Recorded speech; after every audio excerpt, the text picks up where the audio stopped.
Shalom semua jemaat AOC dimanapun Anda berada dan juga yang ada di Bandung, shalom semuanya. Pertama saya ngucapin terima kasih kepada Mami Selvi, Pastor Daniela dan juga Pastor Derian yang memberi kesempatan buat saya untuk menyampaikan firman Tuhan malam hari ini. Yuk kita siapkan hati kita sama-sama. Saya mengajak Anda untuk benar-benar kita menyiapkan hati kita sungguh-sungguh, karena saya percaya malam hari ini Tuhan akan memberikan kita kekuatan melalui kebenaran firman Tuhan malam hari ini. Yuk saya mengajak Anda, kita berdoa sekali lagi. Bapa Surgawi, kami siapkan hati kami buka hati kami, untuk kami malam hari ini diisi dengan kebenaran firman-Mu. Urapi hamba-Mu dengan segala keterbatasan, dan hamba berdoa Roh Kudus ambil alih semuanya, baik hamba-Mu yang menyampaikan maupun semua jemaat AOC yang di tempat ini yang mendengarkan maupun yang streaming dimanapun mereka berada, supaya kami semua boleh dikuatkan melalui kebenaran firman-Mu. We need your word. Kami tahu iman timbul dari pendengaran dan pendengaran akan firman-Mu ya Tuhan. Berbicaralah di tengah-tengah kami, dan kami buka hati dan kami mempersilakan Roh Kudus Engkau bekerja di tengah kami. Hamba berdoa buat setiap orang yang streaming dimanapun mereka berada hari ini, Roh Kudus yang sama yang bekerja di tempat ini akan menjamah setiap kehidupan mereka dimanapun mereka berada. Mari para malaikat Roh Kudus lakukan bagian kalian, layani umat Tuhan dimanapun mereka berada, supaya mereka boleh mengalami Kristus secara nyata. Terima kasih Bapa, kami kembalikan segala hormat, pujian, kemuliaan buat Tuhan. Dalam nama Tuhan Yesus kami berdoa dan mengucap syukur. Amin, amin, amin. Malam ini Bapak Ibu Saudara, saya mau menyampaikan sebuah judul khotbah. Judulnya adalah kekecewaan dari keinginan yang tidak tercapai. Nah kalau saya bertanya saudara, pernah gak dalam kehidupan kita mengalami keadaan di mana keinginan, kerinduan kita tidak tercapai. Lalu akhirnya membuat kita sedih, kecewa, marah, entah terhadap seseorang, sesuatu, atau bahkan terhadap keadaan yang sedang terjadi. Saya percaya ketika saya bertanya seperti ini, saya yakin sekali bahwa setiap kita pasti pernah mengalami, di mana kita memiliki sebuah ekspektasi, kita memiliki sebuah kerinduan, tapi ternyata tidak sesuai dengan apa yang kita inginkan. Lalu beberapa orang akhirnya menjadi kecewa, menjadi marah dan sebagainya saudara. Ada begitu banyak contoh dalam kehidupan kita sehari-hari. Misalnya kita sudah belajar dengan susah payah, tidak dapat nilai yang maksimal yang seperti kita inginkan. Kita mungkin sudah bermimpi masuk ke sebuah perguruan tinggi yang bagus, dan tiba-tiba tidak tercapai. Mungkin kita sudah berusaha untuk bekerja sebaik mungkin supaya nanti hasilnya memuaskan, kita mendapatkan sesuatu yang berharga, tapi tiba-tiba gak sesuai dengan apa yang kita alami. Bahkan mungkin kita sudah berusaha untuk mendapat jodoh yang terbaik, tapi ternyata jodoh itu pun bukan milik kita, tapi milik orang lain. Sudah berusaha jadi suami yang baik untuk istri, tapi akhirnya kita fail. Sudah berusaha menjadi seorang bapak yang baik untuk anak-anaknya, tapi kita merasa kita gagal dan semuanya. Bahkan mungkin kita berkata, saya sudah berusaha menjadi seorang pemimpin rohani yang baik untuk orang-orang yang saya layani, tapi kenyataannya kita telah gagal dalam menjalani itu. Bahkan mungkin kita berkata, aku sudah melayani secara excellent, aku berusaha sebaik mungkin supaya aku bisa melayani Tuhan dengan baik, tapi tetap aja terjadi mistake, kesalahan dalam kehidupan kita saudara. Sekali lagi saya katakan, ada begitu banyak manusia memiliki ekspektasi saudara. Saudara, ekspektasi itu gak salah saudara. Tapi begitu banyak orang yang ketika memiliki ekspektasi yang sangat besar, tapi kenyataannya ekspektasi mereka gak sesuai dengan kenyataan. Lalu akhirnya mereka kecewa saudara. Dari sejak kecil sebenarnya kita ditanamkan sebuah kalimat ekspektasi. Orang tua kita memberi nama kepada kita karena dia punya ekspektasi.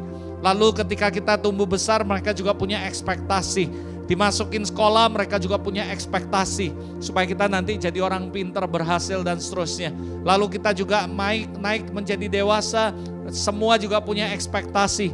Orang tua kepingin supaya kita jadi memiliki keluarga yang terbaik, pekerjaan terbaik dan seterusnya. Semua ekspektasi. Dan seringkali orang tua merancangkan ekspektasi yang besar, begitu besar kepada anaknya. Bahkan seringkali saudara mereka memberi nama dan ada arti-artinya. Karena apa saudara? Karena ekspektasi daripada orang tua terhadap anak-anaknya. Tapi yang menjadi pertanyaan adalah ketika ekspektasi nggak terjadi atau tidak sesuai dengan yang kita inginkan atau orang tua kita harapkan, saudara. Dan saya menemukan banyak sekali orang akhirnya menjadi kecewa, saudara. Kalau kita pelajari, saudara, menurut Kamus Besar Bahasa Indonesia, what is definition daripada expectation? Expectation adalah sama dengan harapan, saudara.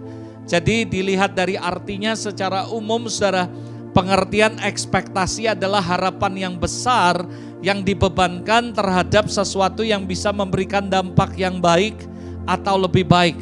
Atau lebih sederhananya, pengertian ekspektasi adalah harapan atau sesuatu yang diinginkan terjadi dalam kehidupan kita, saudara.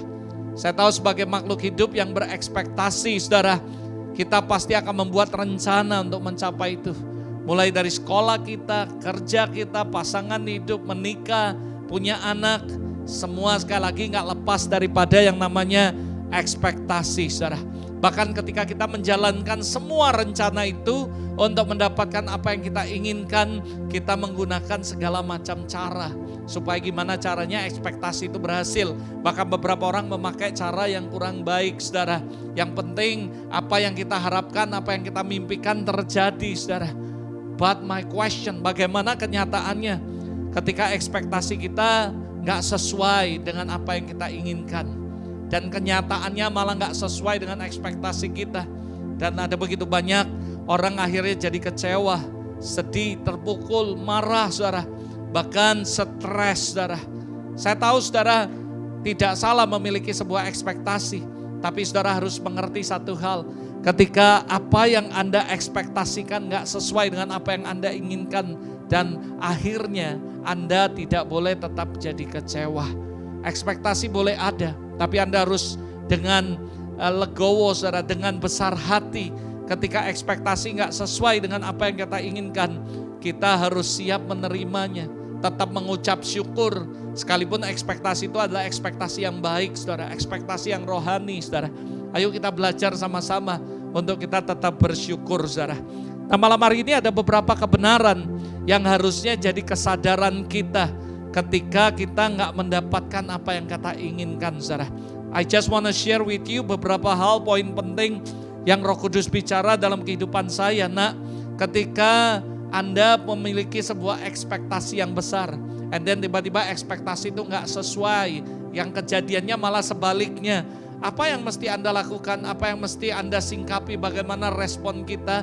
What should we do? Saudara, kita harus benar-benar memperhatikan beberapa hal. Nah, ini ada sebuah kebenaran yang menjadikan sebuah kesadaran dalam kehidupan kita ketika kita nggak mendapatkan apa yang kita inginkan, saudara. Yang pertama, Anda harus sadar satu hal. Ketika ekspektasi nggak sesuai, nggak terjadi sesuai dengan apa yang kita harapkan. Karena kita harus tahu bahwa hati dan pikiran manusia terbatas, saudara. Ini adalah sebuah kebenaran yang Anda harus tahu bahwa hati kita, pikiran manusia terbatas, saudara. Sebagai manusia kita hanya bisa melihat apa yang di depan mata. Namun kita nggak bisa melihat the whole picture dari semuanya. Anda bisa lihat, wow kayaknya bagus, tapi Anda nggak tahu ujungnya seperti apa, saudara. Karena sekali lagi ini sebuah kebenaran bahwa, saudara, apa yang terjadi, apa yang harus jadi respon kita. Ada sebuah kebenaran yang Roh Kudus bagikan bahwa ketika kita melihat bahwa apa yang kita ekspektasikan gak terjadi, Anda harus sadar bahwa hati dan pikiran manusia terbatas. Itu adalah kebenaran yang pertama, saudara. Hanya Tuhan Allah cipta kita, pencipta kita yang bisa melihat segala sesuatu dengan jelas. The whole picture, bahkan menembus ruang waktu yang tidak bisa dilihat atau dijama oleh manusia, saudara. Mungkin pekerjaannya dalam kehidupan kita sehari-hari pun kita sulit memahaminya. Kita nggak bisa ngerti sama sekali kenapa hal ini terjadi dalam kehidupan kita. Seringkali kita selalu bertanya, why Tuhan? Kenapa kok ini bisa terjadi? Katanya kamu punya rencana yang besar dalam hidup saya. Lalu saya mulai men-set our priority. We set our expectation. And then tiba-tiba yang terjadi kok nggak sesuai, Tuhan. Anda harus sadar bahwa sekali lagi saya katakan hati dan pikiran kita terbatas. Kita bersyukur punya Tuhan yang gak terbatas. Dia memiliki master plan yang dahsyat dalam hidup kita. Saudara, cuman kita gak bisa lihat, kita gak bisa jangkau. Ini adalah sebuah kebenaran. Lalu what should I do, Pastor, kalau ini terjadi? Just give thanks to the Lord. Percaya, sekalipun hati kita terbatas, kita gak bisa lihat apa yang di depan, tapi kita punya Tuhan yang bisa menembus waktu dan ruang, sehingga Dia tetap bisa membuat sekalipun ekspektasi kita gak sesuai. Kita ekspektasi tapi gak sesuai dengan keinginan kita, tetap God can change. Tuhan bisa ubah semuanya. Just believe Him. Saya sering ngomong, trust the Lord completely dalam kehidupan Anda. Sekalipun Anda berkata, Tuhan aku gak bisa lihat, aku gak tahu. Trust Him, percaya kepada Tuhan. Ingat Yesaya 55 ayat 8 dan 9 berkata, sebab rancanganku bukanlah rancanganmu, jalanmu bukan jalanku. Demikian firman Tuhan. Seperti tingginya langit dan bumi, demikianlah tingginya jalanku di jalanmu, rancanganku dan rancanganmu. Saudara, sekali lagi ketika ekspektasi kita nggak terjadi, bahkan nggak sesuai kejadiannya dengan ekspektasi kita, just believe the Lord, trust the Lord completely. Saudara mungkin berkata, Tuhan tapi ini nggak sesuai dengan yang saya ekspektasikan. Saudara lihat kejadian Yusuf, bagaimana dia nggak pernah expect bahwa dia akan masuk penjara, jadi budak masuk penjara. But God, Tuhan punya caranya yang berbeda dengan kita. Ingat, rancanganku bukan rancanganmu, jalanku bukan jalanmu.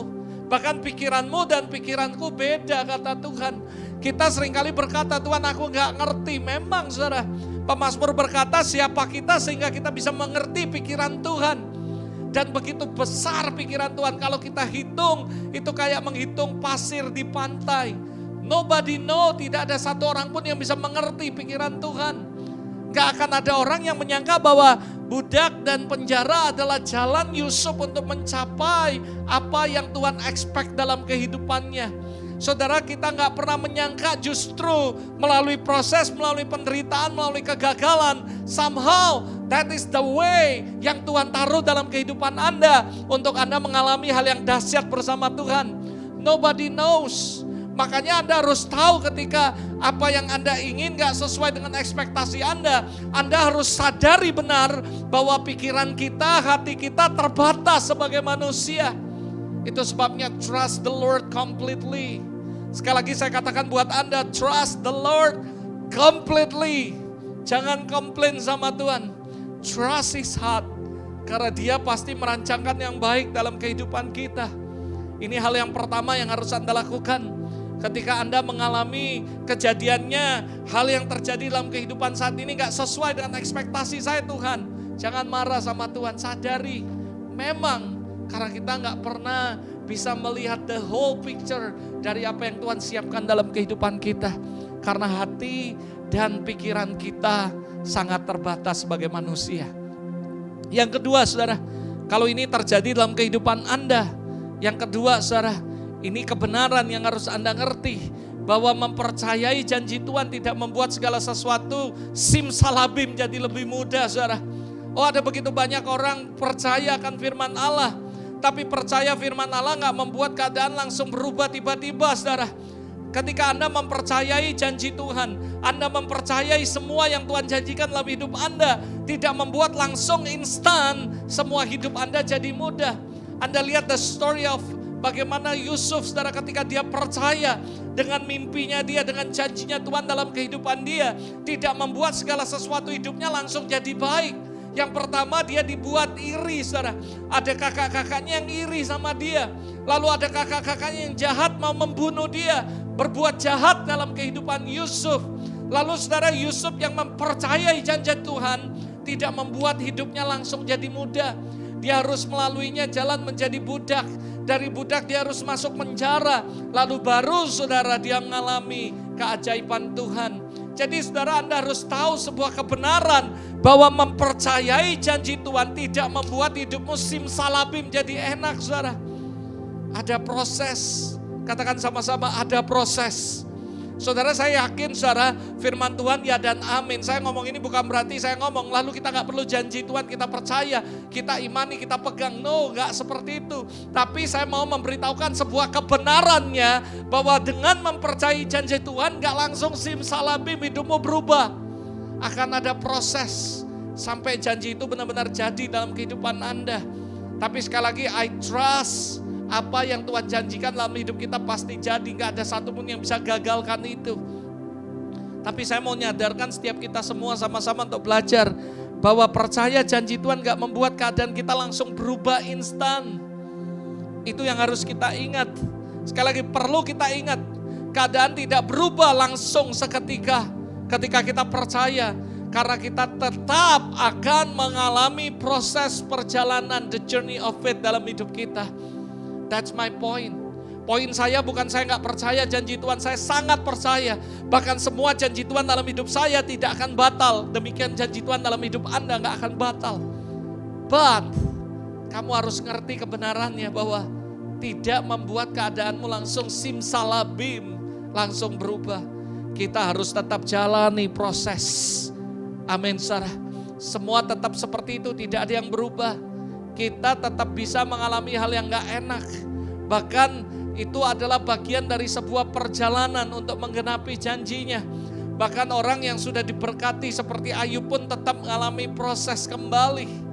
Dan yakinlah saudara, saya percaya bahwa satu hal, dia adalah penulis yang agung. Dia menulis kehidupan kita dengan sangat detail dari awal sampai akhir.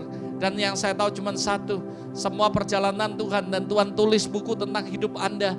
Dan hidupnya ujung-ujungnya satu, hidupmu akan mendatangkan kemuliaan bagi nama Tuhan. Ujung-ujungnya satu, saudara, pasti kehidupan kita mengalami happy ending, saudara. Mungkin kita gak bisa ngerti, gak bisa memahami hal-hal yang gak enak kok harus terjadi dalam kehidupan kita. Namun percayalah, semua baik. God work together. Tuhan bekerja bersama-sama dalam setiap proses, setiap musim yang kita hadapi, saudara. Ujung-ujungnya cuma satu, saudara. Supaya kita menjadi lebih kuat, supaya kita menjadi lebih rendah hati, supaya kita tidak sombong. Dan ketika itu terjadi, kita akan berkata, it's not me, this is the Lord. Ini Tuhan. Saudara, ada begitu banyak proses yang Anda dan saya harus hadapi dalam kehidupan kita. Tapi percayalah saudara, semua proses tidak membuat janji Tuhan gagal dalam hidup Anda. Tidak membatalkan semua janji Tuhan dalam hidup Anda. Tapi setiap proses akan membuat justru karakter Kristus muncul dalam kehidupan Anda. Sehingga ketika janji itu digenapi, kita tidak akan sombong dan kita tahu this is the Lord. Ini Tuhan, saudara. Itu bagian dari salah satu kenapa Tuhan izinkan terjadi dalam kehidupan kita. Sekali lagi Mazmur 139 ayat 14, 15, 16. Aku bersyukur kepadamu oleh karena kejadianku dahsyat dan ajaib. Ajaib apa yang kubuat dan jiwaku benar-benar menyadarinya. Tulang-tulangku tidak terlindung bagimu ketika aku dijadikan di tempat yang tersembunyi dan aku direkam di bagian-bagian bumi yang paling bawah. Matamu melihat selagi aku bakal anak, dan dalam kitabmu semuanya, katakan semuanya, tertulis hari-hari yang akan dibentuk sebelum ada satupun daripadanya. How many of you believe, siapa yang percaya saudara, bahwa Tuhan sudah menulis kehidupan tentang kita saudara. Dan saya percaya kalau Tuhan tulis kehidupan tentang Anda dan saya, kehidupannya pasti akan mendatangkan kemuliaan buat Tuhan. Kehidupannya adalah kehidupan yang happy ending. Dan saya percaya semua janji Tuhan jadi dalam kehidupan Anda. Hanya hari ini saya mau mengajak kita untuk belajar sama-sama sebuah kebenaran yang Roh Kudus ajarkan dalam hidup saya. Nah, selain hati dan pikiran kita terbatas, kita gak bisa melihat the whole picture kadang-kadang apa yang Tuhan buat dalam hidup kita. Trust His heart. Tetap percaya sama Tuhan. Mungkin kita berkata Tuhan gak sesuai dengan ekspektasi saya. Tuhan gak sesuai dengan apa yang aku inginkan. Kok yang terjadi malah sebaliknya. Just trust His heart. Trust the Lord completely. Yang kedua Tuhan ajarin saya nak, kebenarannya adalah ketika kita mempercayai janji Tuhan kita, keep God promises. Tidak membuat hidup kita simsalabim berubah jadi lebih baik. Tapi kita harus tetap menjalani yang namanya proses. That is bagian daripada the journey of faith dalam kehidupan Anda dan saya. Saya ngalami begitu banyak journey dalam kehidupan saya. Tapi yang saya tahu cuma satu, aku bersyukur kepadamu Tuhan oleh sebab kejadianku dahsyat dan ajaib. Dan saya percaya Tuhan menulis buku tentang hidup saya. Dan saya yakin kehidupan itu pasti akan mendatangkan kemuliaan bagi nama Tuhan. Hari ini saya gak tahu apa yang Anda sedang hadapi. Mungkin Anda berkata, Pastor, aku ngalami nih Bagaimana apa yang aku ekspektasikan, tapi kenyataannya gak sesuai dengan apa yang aku ekspekkan. Bahkan jauh lebih daripada ekspektasiku. It's okay. Trust the Lord completely. Kita harus sadar sebuah kebenaran bahwa memang kita gak bisa lihat the whole picture. Mungkin Anda lihat keadaannya seperti ini, tapi keadaannya seperti ini, yang aku alami seperti ini. Oke, kita harus sadari bahwa kita gak bisa melihat the whole picture. Hanya Tuhan yang bisa melihat, menembus batas dan waktu. But apa respon kita? Trust the Lord completely. Percaya sama Tuhan. Trust His heart. Dan pegang terus janji Tuhan. Sekalipun Anda megangnya, Anda harus tahu sebuah kebenaran. Tidak mengubah langsung simsalabim. Tetap dengan proses. Tapi kalau Anda setia, Anda sabar. Beberapa hari ini waktu kami berdoa, Roh Kudus berbicara, nak, yang penting hidup ini harus hidup benar dan setia. Lalu hidup benar dan sabar. Ada begitu banyak orang saya lihat gak sabar hidupnya. Ketika diproses Tuhan, dia pilih jalan pintas. Dia pilih jalan yang cepat, gimana caranya bisa keluar dari proses. Padahal ketika proses belum selesai, kita gak boleh keluar. Kita ikuti, setia. Tuhan berkata sabar, nak, percaya. Situasi apapun yang sedang terjadi terhadap bangsa kita, terhadap semuanya, kita harus sabar. Percaya bahwa Tuhan tetap pegang kendali atas seluruh kehidupan kita. Ada amin, saudara.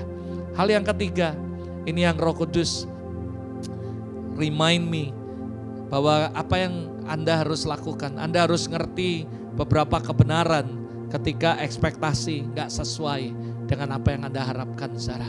Yang pertama, saya sudah sampaikan tadi, kita harus sadar bahwa mata kita, hati kita terbatas untuk melihat the whole picture. Yang kedua, Anda harus tahu kebenaran bahwa memegang janji Tuhan gak mengubah semuanya dengan instan, tapi tetap harus melalui proses. Hal yang ketiga, ada sebuah kata, mungkin ini saya waktu sharing ini ada orang berkata, Pastor, ini ada judul filmnya loh, film Korea. Saya bilang, ya gak apa-apa, tapi yang saya tahu cuma satu, saudara. Dan saya tahu istilah ini bukan istilah yang baru. Mungkin banyak orang juga sudah pernah dengar. Dan saya tiba-tiba merasa bahwa ini sebuah perkataan yang bagus sekali. Yaitu it's okay not to be okay. Saudara harus tahu bahwa it's okay not to be okay. Karena seringkali orang jaim. Orang berkata bahkan, oh kalau aku gak oke rasanya gak enak. Tapi Roh Kudus berkata jelas sekali, nak, it's okay not to be okay. Kita harus jujur di hadapan Tuhan. Bukankah sesuatu hal yang salah, bukan sesuatu yang salah. Ketika mungkin dalam kehidupan kita kecewa. Tapi saudara, yang saya mau sampaikan bukan berarti kita sempurna. Kita masih manusia yang bisa kecewa. Tapi yang saya mau sampaikan adalah kita gak boleh berlarut-larut dalam kecewaan. Ketika kita kecewa, mungkin kita wajar sih. Menurut saya kalau kita memiliki sebuah ekspektasi, lalu ekspektasi yang gak sesuai dengan apa yang kita inginkan, lalu kita kecewa, wajar, saudara. Kita manusia. Tapi yang gak wajar adalah kamu nyalain Tuhan atas kekecewaanmu. Lalu kamu marah ninggali Tuhan. Itu yang gak wajar, saudara. Maksud saya bukan berarti kita setuju dengan orang yang kecewa. Tidak, saudara. Tetap kita gak boleh kecewa. Maksud saya respon kita pertama, aduh Tuhan aku sedih, aku kecewa. Itu adalah hal yang wajar. Tapi harus kita ingat langsung bahwa percayalah kita pasti akan Tuhan tolong dan kasih kekuatan buat kita. Saya juga pernah ngalami dikhianati orang mungkin, dikeselin orang, dibuat yang gak enak, diomongi orang dan semuanya. Sehingga itu membuat kita sedih, marah. Itu wajar, saudara. Tapi yang gak wajar adalah kita ingat, lalu kita dendam, kita marah. Itu yang gak boleh. Tapi maksud saya hari ini, ketika itu terjadi, datang sama Tuhan, jujur di hadapan Tuhan, terbuka. Saya ngomong, Tuhan aku sedih Tuhan. Oh Tuhan aku diomongi orang. Oh Tuhan aku ini. Saya gak munafik.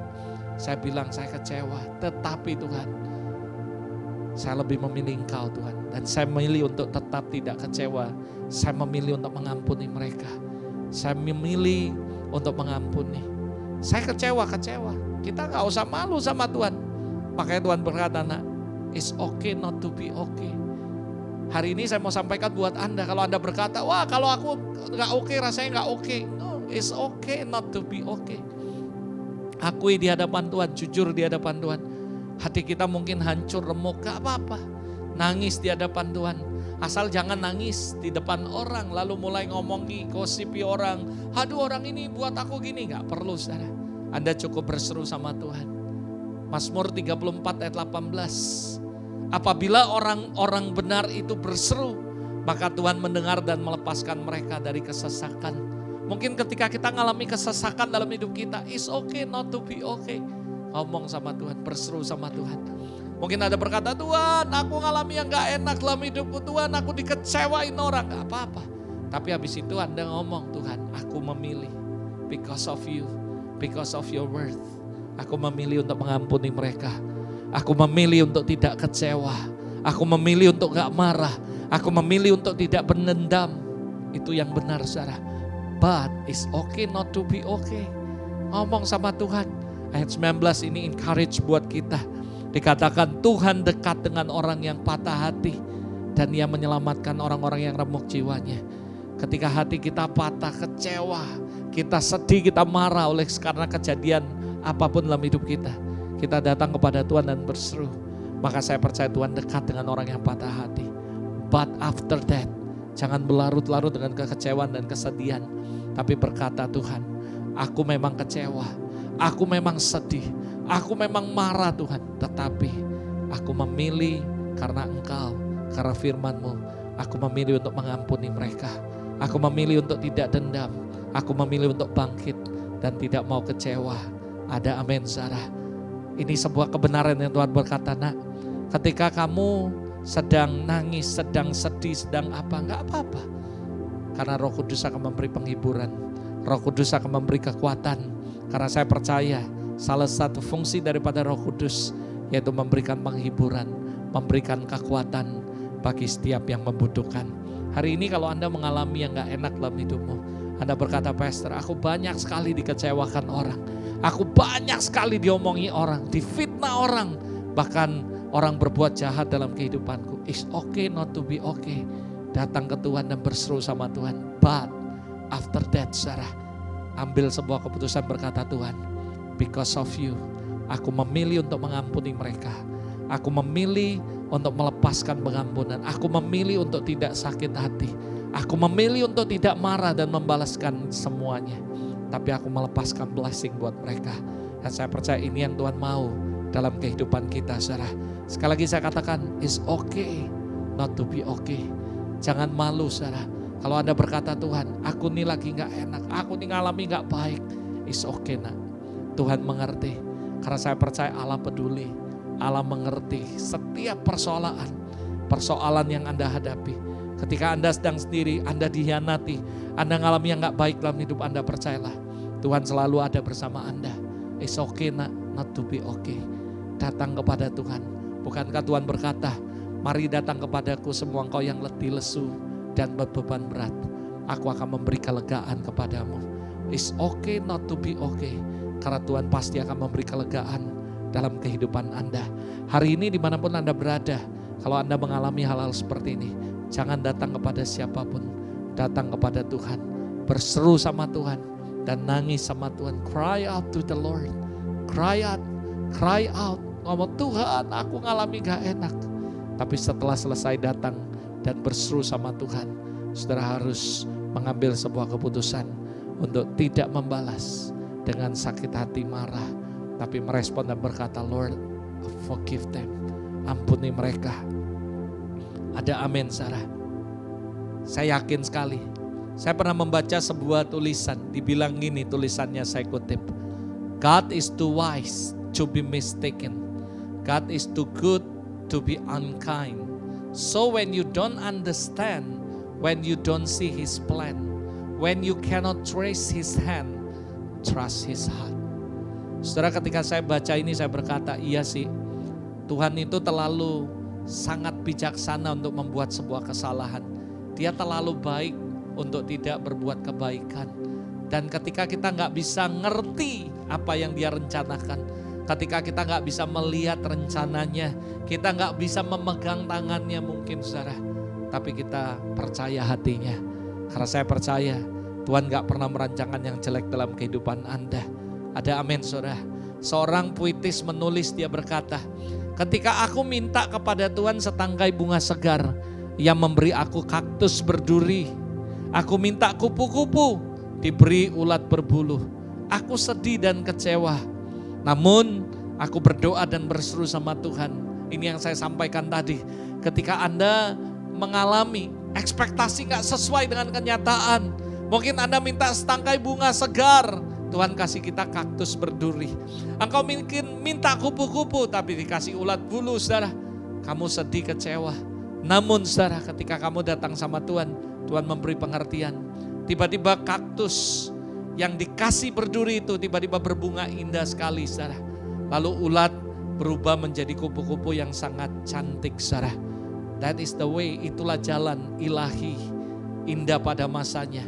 Allah tidak pernah memberi apa yang kita harapkan, tapi Dia memberi apa yang kita perlukan, saudara.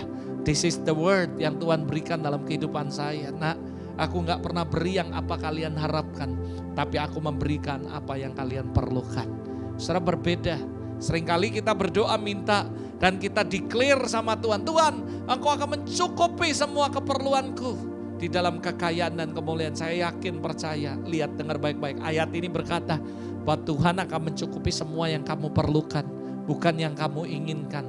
Ada begitu banyak orang minta Tuhan menggenapi apa yang mereka inginkan, bukan apa yang mereka perlukan. Berbeda sekali dengan apa yang Anda inginkan. Ada orang anak muda 18 tahun dia pengen punya mobil mewah, dia pengen punya rumah 10. Lalu dia mendeklar itu dan dia berkata, Tuhan, Engkau pasti akan cukupi semuanya. Ingat, Tuhan gak kasih apa yang Anda inginkan. Karena apa yang Anda inginkan belum tentu sesuai dengan kehendak Allah.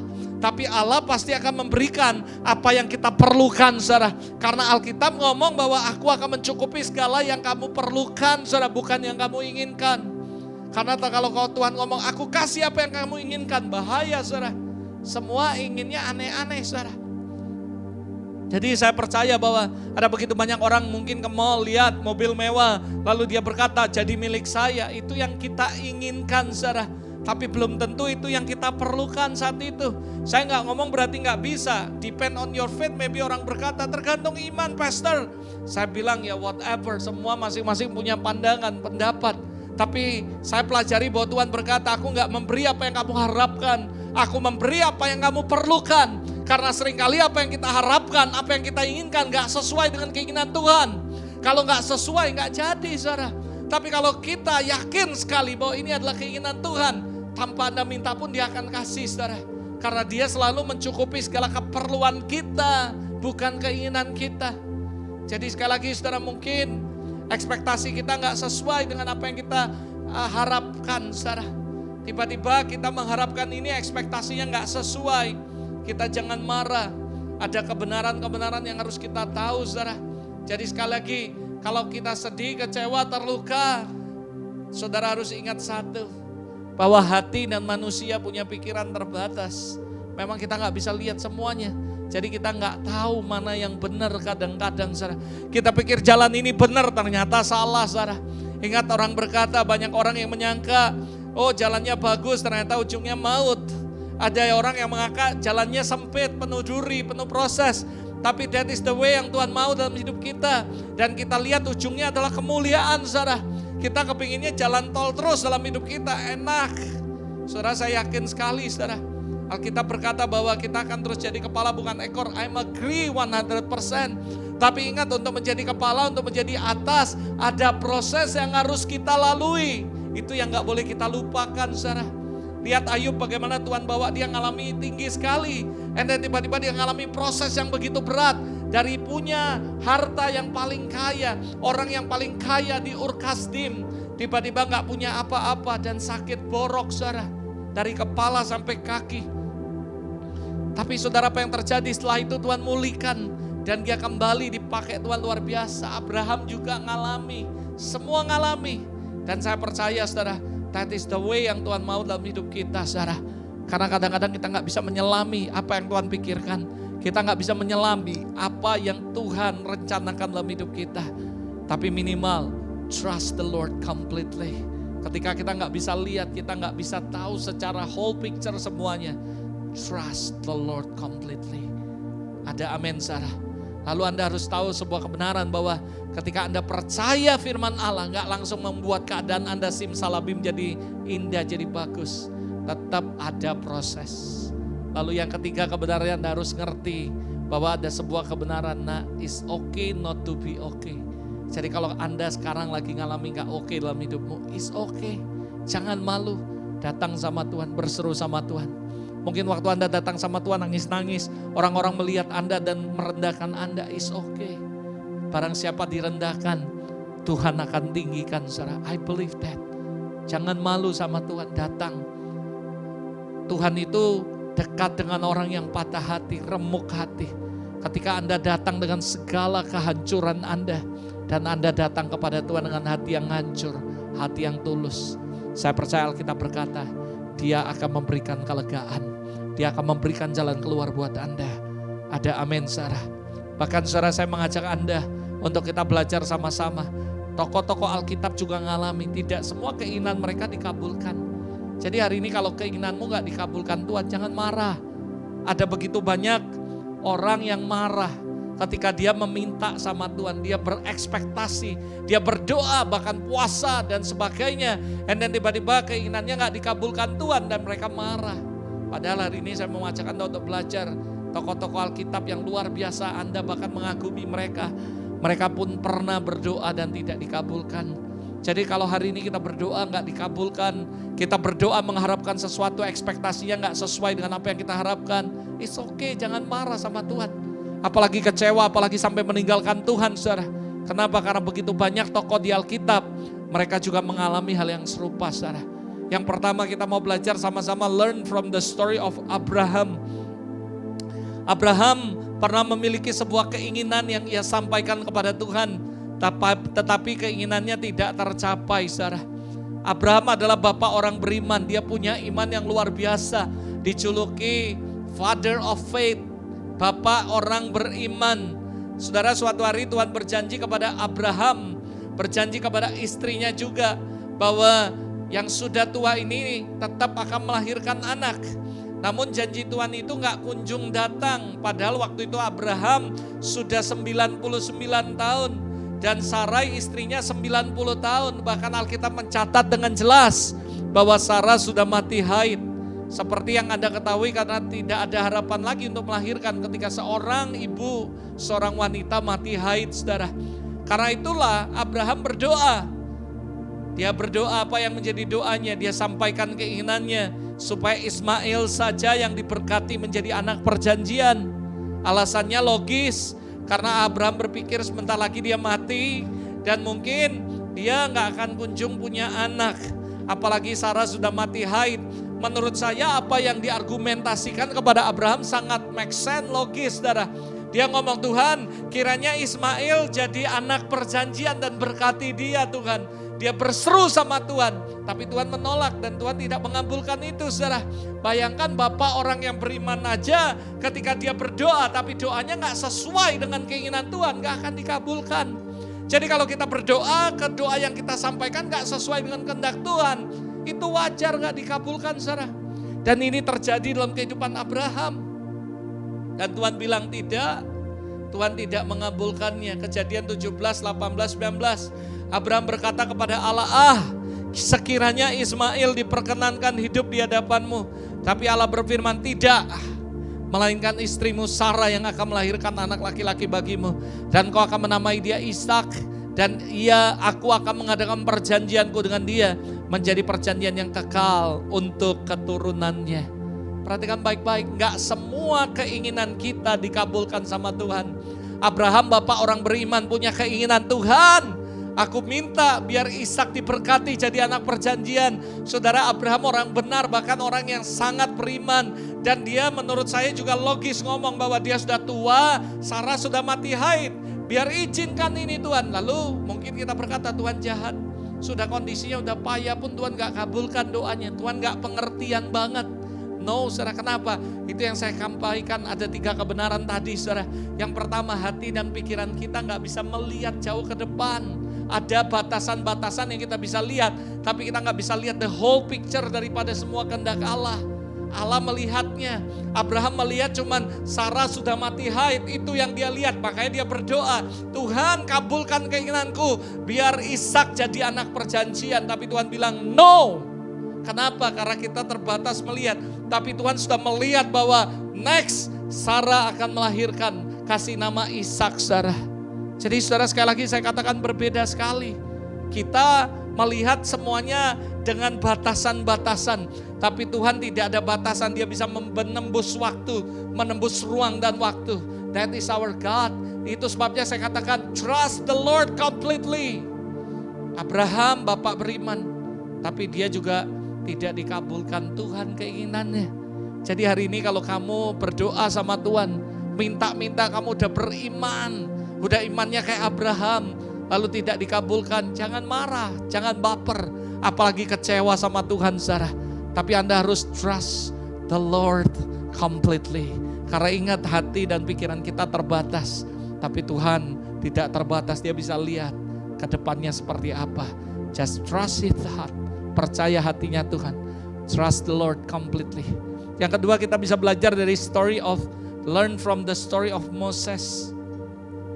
Musa adalah pemimpin besar bangsa Israel. Kalau bisa digambarkan dengan konteksnya sekarang, dia adalah gembala sidang yang sangat sukses, saudara, punya jutaan jemaat, saudara. Ia membawa keluar bangsa Israel dari perbudakan Mesir menuju tanah perjanjian. Dia mimpin orang Israel kurang lebih 40 tahun di padang gurun. Namun ironisnya, saudara, Musa sendiri tidak diperbolehkan masuk ke tanah perjanjian.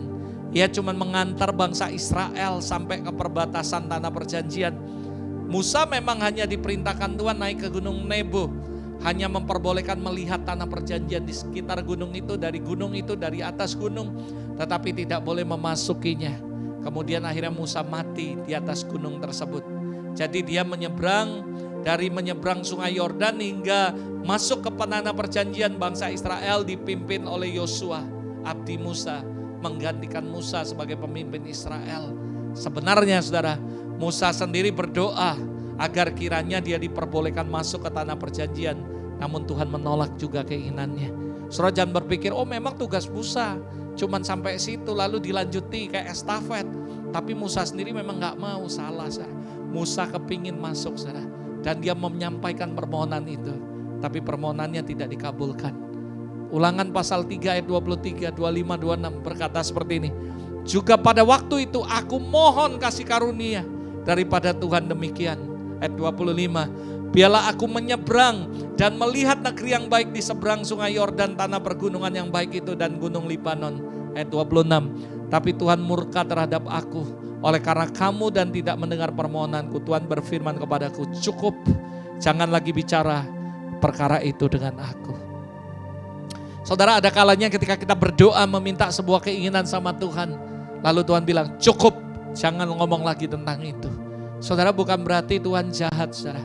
Sekali lagi saya katakan, saudara, Musa mengalami, dia adalah pemimpin hebat, pemimpin yang supranatural, melakukan banyak sekali mujizat. Anda tahu semua bahwa dia adalah orang yang sangat luar biasa dipakai Tuhan. Tapi dia pun mengalami bagaimana dia meminta keinginan, tapi keinginannya gak dijawab sama Tuhan. Tuhan tidak mengabulkan keinginannya. Dari sini kita bisa belajar, saudara. Seorang bapak yang beriman, seorang pemimpin yang supranatural, yang fenomenal. Dia berdoa, tidak semua Tuhan kabulkan permohonan mereka. Jadi why kita baper ketika kita berdoa keinginan kita gak dijawab? Kenapa kita harus marah, kecewa sama Tuhan ketika kita berdoa tapi keinginan kita gak dijawab sama Tuhan? Saudara, kalau Anda perhatikan ada beberapa alasan kenapa Musa kok gak boleh masuk ke tanah perjanjian. Ada yang ngomong karena tidak taat sama Tuhan. Ia dan Dihama Harun dinilai memberontaklah dan sebagainya lah. Whatever itu, saya cuma mau ngomong satu hal. Bahwa siapapun, mau itu pemimpin besar, siapapun, mau itu bapak orang beriman, tidak semua keinginan kita dikabulkan sama Tuhan. Ketika keinginan yang kita sampaikan sesuai dengan kehendak Allah, sesuai dengan keinginan Allah, Tuhan akan kabulkan itu. Tapi ketika keinginan kita gak sesuai dengan keinginan Allah, saudara jangan marah, jangan kecewa ketika itu gak dikabulkan sama Tuhan. Learn from the story of Moses, learn from the story of Abraham. Bagaimana mereka juga berdoa, tapi Tuhan gak mengabulkan doa mereka. Ada satu lagi, learn from the story of David. Raja Daud, the man after my own heart. Raja yang paling terkenal di sepanjang sejarah Israel. Selain Salomo, raja yang termegah, terkaya, penuh hikmat, ia adalah raja yang berkenan. Walaupun jauh dari dosa yang tidak main-main, waktu itu pernah jatuh dalam dosa. tapi dia adalah seorang yang disebut the man after my own heart. Orang yang sungguh-sungguh melekat di hati Tuhan, berkenan di hati Tuhan. Nah saudara, bayangin seorang pemimpin yang luar biasa, bapak orang beriman, the man after my own heart. Ketika mereka berdoa, gak semua keinginan mereka dijawab, saudara. Jadi sekali lagi jangan baper kalau kita berdoa, lalu keinginan kita gak dijawab sama Tuhan. Lihat saudara Daud, ketika Daud suatu hari berniat berdoa, dia berniat untuk membangun rumah Allah. Sebab ia tidak tega melihat tabut Tuhan terus pindah dari tenda ke tenda dan seterusnya, tinggal di dalam tenda dan tinggal di dalam kayu aras. Dan Anda bisa lihat itu 1 Tawarik 17 ayat 1 dan 2. Dikatakan setelah Daud menetap di rumahnya, berkatalah ia kepada Nabi Nathan, lihatlah aku ini diam dalam rumah kayu aras, padahal tabut Tuhan, perjanjian Tuhan ada di bawah tenda-tenda. Lalu berkatalah Nathan kepada Daud, lakukanlah segala sesuatu yang terkandung di hatimu, sebab Allah menyertai engkau. Bayangin saudara, seorang yang disebuti the man after my own heart, dia bercita-cita, punya motivasi yang baik. Dia berkata, aku tinggal di dalam rumah di kayu aras, sementara tabut Tuhan ada di tenda. Lalu akhirnya dia berpikir bahwa dia mau melakukan sesuatu. Lalu tiba-tiba seorang nabi yang dipakai Tuhan di zaman itu, Nabi Nathan, dan berkata, lakukanlah segala sesuatu yang dikandung hatimu, karena Tuhan menyertaimu. Lalu apa yang terjadi saudara? Menurut saya, kita bilang, wah aku mau bangun ini, aku mau buat ini. Dan tiba-tiba ada seorang nabi mengkonfirmasikan. Saya yakin hari itu kita akan berkata, wah ini pasti jadi, pasti dahsyat. Dan terjadi apa yang terjadi. Kisah Rasul pasal yang ke-7 ayat 46 ke 47. Daud telah mendapat kasih karunia di hadapan Allah dan ia memohon supaya ia diperkenankan untuk mendirikan suatu tempat kediaman bagi Allah. Ayat 47, tetapi Salomolah yang mendirikan sebuah rumah untuk Allah. Dalam ayat ini bahkan dikatakan Daud memohon kepada Allah perihal keinginannya untuk membangun rumah Allah. Daud telah mendapat kasih karunia di hadapan Allah, mohon supaya diperkenankan untuk membangunkan, mendirikan rumah untuk kediaman Allah Yakub. Tapi saudara, niat Daud itu yang sangat baik, sayang mulia, tetapi Tuhan tidak mengabulkan keinginannya. Bahkan Tuhan ngomong, tanganmu penuh darah. Lalu Tuhan ngomong, anakmu lah Salomo yang akan membangunnya. Saudara bayangin, orang yang dijuluki the man after my own heart, didoakan oleh Nabi, dan Nabi berkata, lakukan apa yang ada di hatimu, karena Tuhan menyertaimu. Dan dia mau melakukannya, karena dia pikir bahwa aku tinggal di istana, di dalam kayu aras, sementara tabut perjanjian di tenda. Bukankah itu adalah hati yang mulia saudara? Tapi apa yang terjadi? Tuhan bilang, bukan kamu, tapi Salomo. Saudara, Daud memohon, bayangkan, the man after my own heart, memohon kepada Allah. Tapi kenyataannya gak semua keinginan dan permohonan kita dikabulkan Allah. 1 Tawarik 22 ayat 7-8, kata Daud kepada Salomo, anakku, aku sendiri bermaksud hendak mendirikan rumah bagi nama Tuhan Allahku. Tetapi firman Tuhan datang kepadaku demikian, telah kau tumpahkan sangat banyak darah dan telah kau lakukan peperangan yang besar. Engkau tidak akan mendirikan rumah bagi namaku, sebab sudah banyak darah yang kau tumpahkan di tanah di hadapanku. Lihat, jelas-jelas Tuhan menolak Daud, saudara. Jadi saudara, hari ini kalau Anda sedang memohon, meminta sesuatu sama Tuhan, berdoa dengan sungguh-sungguh, dengan iman, Anda dengan sungguh-sungguh, dengan hati yang tulus, hati yang baik, hati yang mulia. Dan ketika keinginan itu tidak dijawab, jangan kita kecewa sama Tuhan, jangan kita marah. Sekali lagi kenapa? Karena kita gak bisa lihat apa yang di depan. Kita dibatasi dengan tempat, waktu, tapi Tuhan punya mata yang melihat jauh ke depan, yang tahu ujungnya seperti apa, saudara. Jadi learn from the story daripada Daud, saudara. Lalu berikutnya adalah Nabi Yeremia. Yeremia adalah salah satu nabi yang terkenal di Yehuda, Israel Selatan. Melayani Tuhan dengan setia hingga orang Yehuda dibuang di Babel selama 70 tahun karena dosa mereka. Dalam pelayanannya Yeremia tidak berhasil membawa orang Yehuda berbalik kepada Allah. Namun hal ini bukan karena kesalahannya atau kelemahannya, tapi karena kekerasan hati orang Yehuda tersebut. Yeremia juga sering berdoa kepada Allah agar kiranya Tuhan mengampuni dosa bangsanya. Tetapi Tuhan tidak mengabulkan keinginan Yeremia, sebab mereka telah memberontak dan melakukan dosa di hadapannya. Tuhan bahkan merancangkan bahwa mereka akan dihukum dan dibuang 70 tahun ke Babel. Dan Yeremia selalu berdoa agar Allah membatalkan hukuman itu. Namun Tuhan berkata, sekalipun Musa dan Samuel datang, dua nabi besar dan pendoa sekalipun datang, saudara, dan Tuhan berkata, ia tetap tidak akan mendengarkannya. Saudara, ini ngeri sekali. Bayangi ketika saya baca ini, wow Tuhan. Jadi kalau saya berdoa, keinginan saya gak dijawab, itu hal yang biasa. Saudara. Kenapa? Karena Tuhan tahu yang terbaik buat kita. Jangan marah, jangan kecewa sama Tuhan. Bayangin, Yeremia berdoa buat bangsa Israel supaya lepas dari hukuman. Karena Allah sudah merancangkan akan dibuang ke Babel 70 tahun lamanya.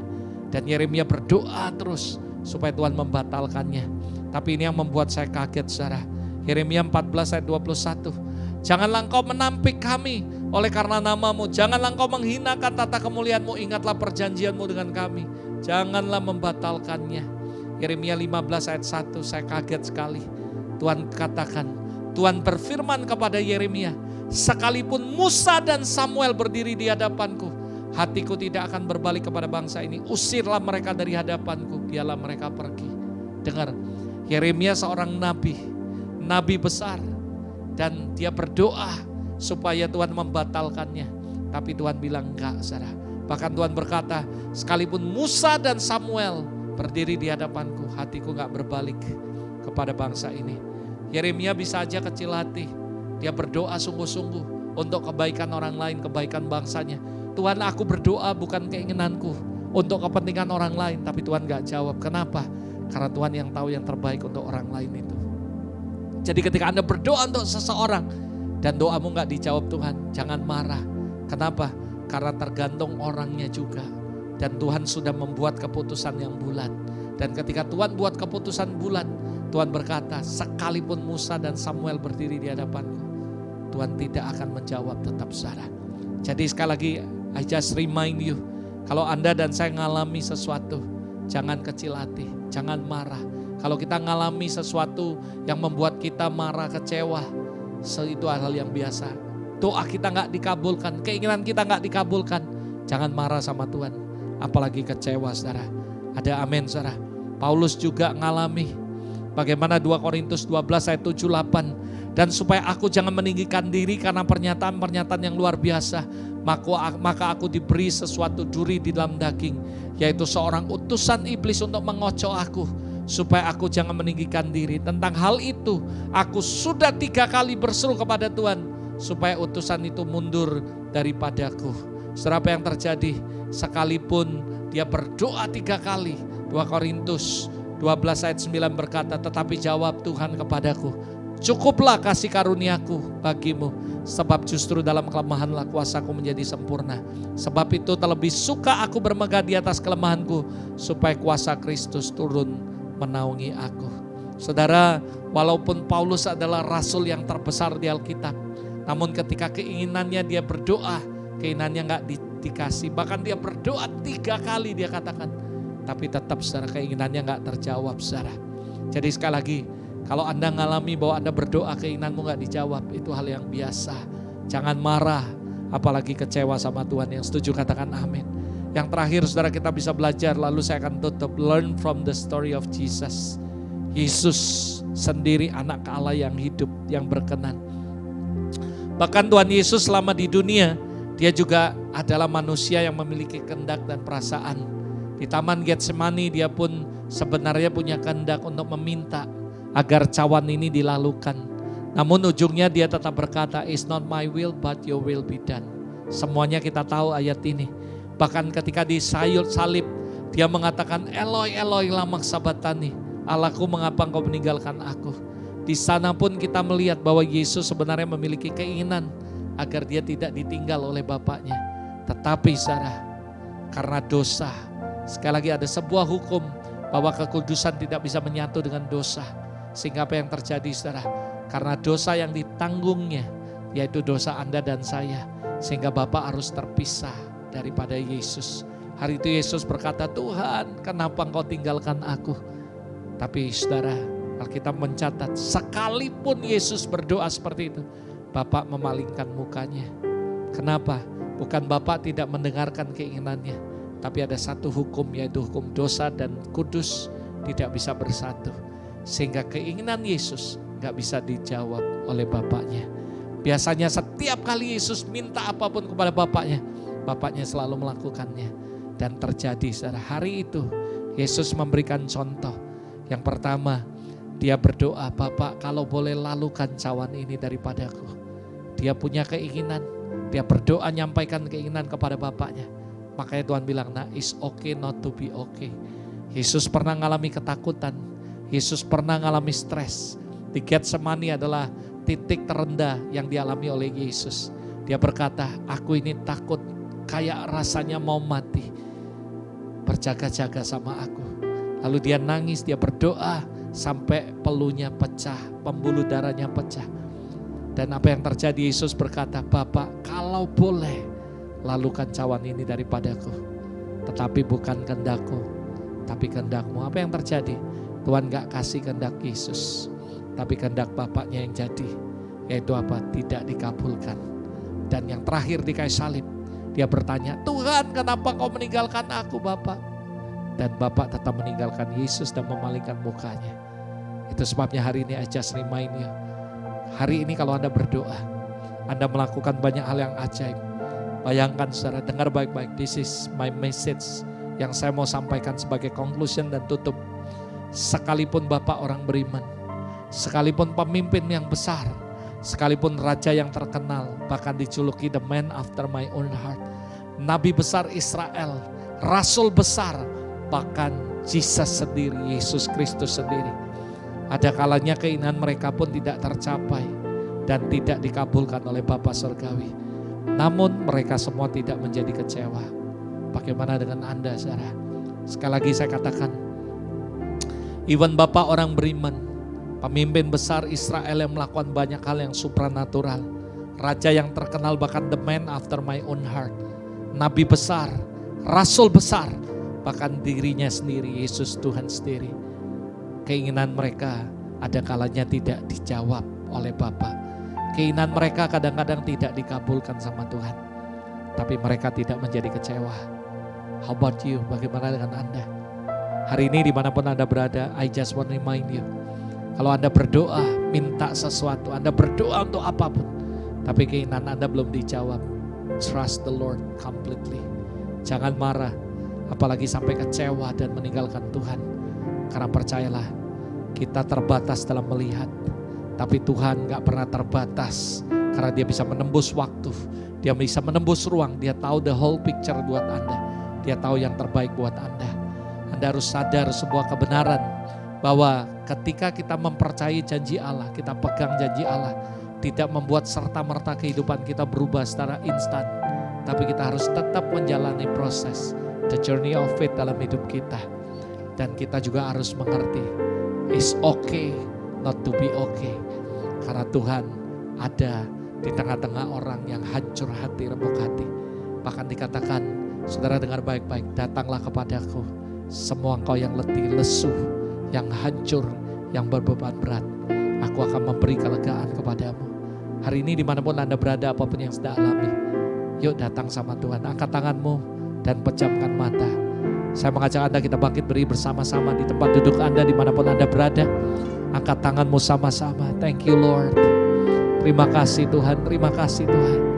Thank you Jesus, thank you Lord. Terima kasih Tuhan. Thank you Jesus, thank you Lord.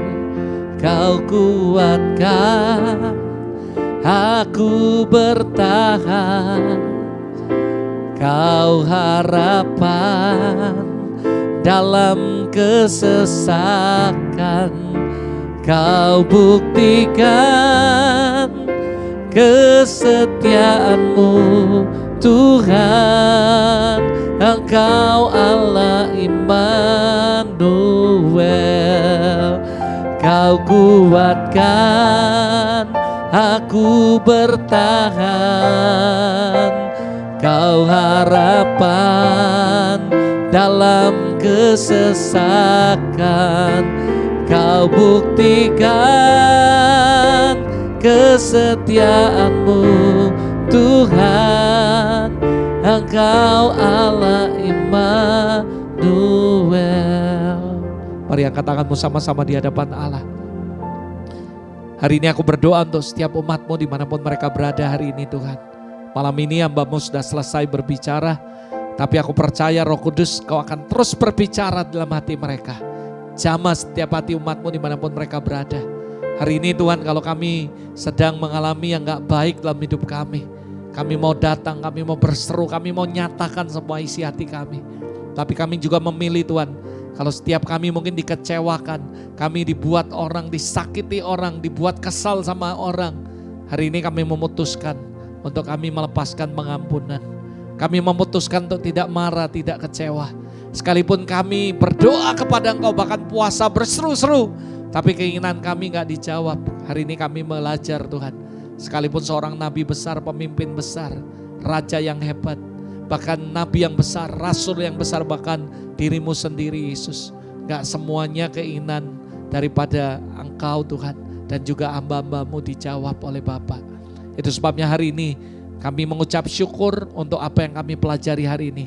Biar hati kami tidak menjadi kecewa dan hati kami tidak menjadi marah. Lord, I bless your people dimanapun mereka berada. Jamah mereka Tuhan hari ini. Kami berdoa Tuhan, biarlah kuatkan dan teguhkan setiap hati kami. I bless them Lord with abundantly and overflowing. Terima kasih Tuhan sekali lagi untuk semuanya. Hamba-Mu berdoa Tuhan sekali lagi. Aku berdoa Roh Kudus, jamah setiap umat-Mu dimanapun mereka berada. Terima kasih Bapa, terima kasih untuk firman-Mu. Biar firman ini tidak berlalu begitu saja, tapi jadi kekuatan bagi setiap kami. Terima kasih Bapa, kami memberikan segala hormat, pujian, kemuliaan buat Tuhan. Dalam nama Tuhan Yesus kami berdoa. Amin, amin. Amin, God bless you. Tuhan memberkati.